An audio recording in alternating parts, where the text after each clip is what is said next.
Penyebab kerusakan otak pada anak itu bervariasi ya, tapi ada beberapa hal yang paling sering nih terjadi. Yang pertama contohnya trauma kepala, bisa akibat kecelakaan, selama proses persalinan, jatuh, atau kekerasan fisik, itu bisa menyebabkan cedera pada otak yang menyebabkan kerusakan otak. Nah, komplikasi lahiran itu bisa terjadi juga, misalkan lahir yang memanjang sehingga menyebabkan asfiksia atau kekurangan oksigen. Nah, atau kelahiran yang prematur atau terlalu dini, itu bisa menyebabkan juga kerusakan otak pada beberapa kasus.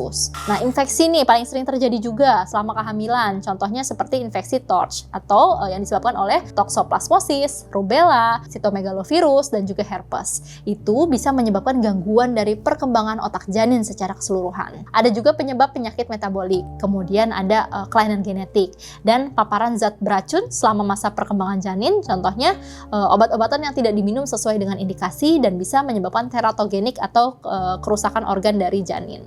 Dalam kondisi beberapa kasus, kondisi bawaan itu ada kasus seperti hidrosefalus ya, kita pernah dengar. Itu terjadi karena kelainan struktural pada otak yang menyebabkan akumulasi cairan berlebih sehingga menekan jaringan otak di sekitarnya dan lambat laun akan menyebabkan kerusakan otak secara permanen.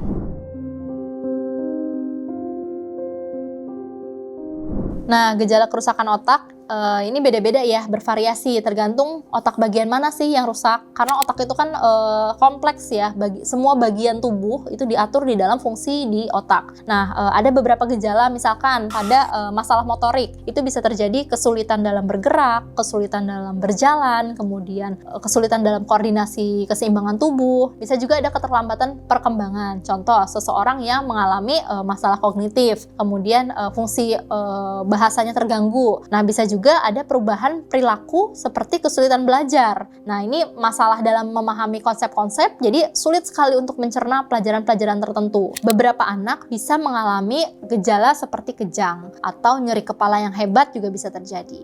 Nah, ada juga nih hiperaktivitas, kesulitan konsentrasi, kemudian permasalahan emosi, tidak bisa mengontrol emosinya dengan baik, kemudian anak menunjukkan penurunan dari fungsi daya ingatnya.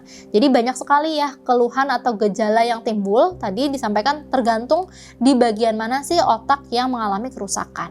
Tanda-tanda fisik lainnya bisa terjadi, contohnya kekakuan otot, kemudian ada masalah penglihatan, dan bisa juga masalah keseimbangan.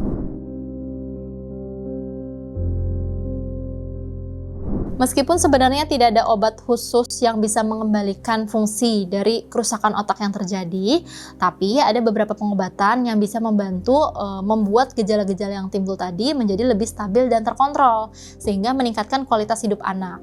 Nah, pengobatan ini banyak ya yang bisa dilakukan. Selain obat-obatan medis atau obat-obatan yang diresepkan oleh dokter, banyak hal yang bisa dilakukan untuk membantu meningkatkan kualitas dari kehidupan seseorang. Nah, contohnya ada terapi fisik, ada juga terapi bicara, kemudian terapi okupasi untuk dapat membantu anak bisa mengembangkan keterampilannya.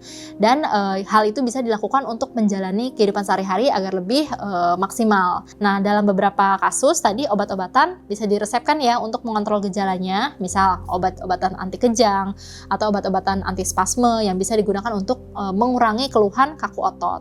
Nah, pada anak-anak dengan permasalahan perilaku nih, misalkan kesulitan belajar, itu bisa dilakukan intervensi pendidikan yang khusus ya di komunitas tertentu dan juga terapi secara psikologis. Itu penting sekali. Apabila hal tersebut sudah dilakukan tapi keluhannya cenderung berat, itu bisa dicari tahu apakah ada kelainan yang memang bisa dilakukan tata laksana secara operatif. Nah, pada konsultasi dengan dokter spesialis syaraf atau spesialis bedah syaraf, ada beberapa tindakan memang yang bisa dilakukan tindakan operatif. Contohnya, pasien dengan hidrosefalus. Itu tentunya membutuhkan untuk pemasangan selang yang bisa mengalirkan cairan dari otak ke perut untuk agar tekanan dari dalam kepalanya tidak begitu besar sehingga tidak terjadi kerusakan otak yang lebih berat lagi. Nah, masih ada beberapa teknik lain yang tentunya harus dikonsultasikan dengan dokter terlebih dahulu.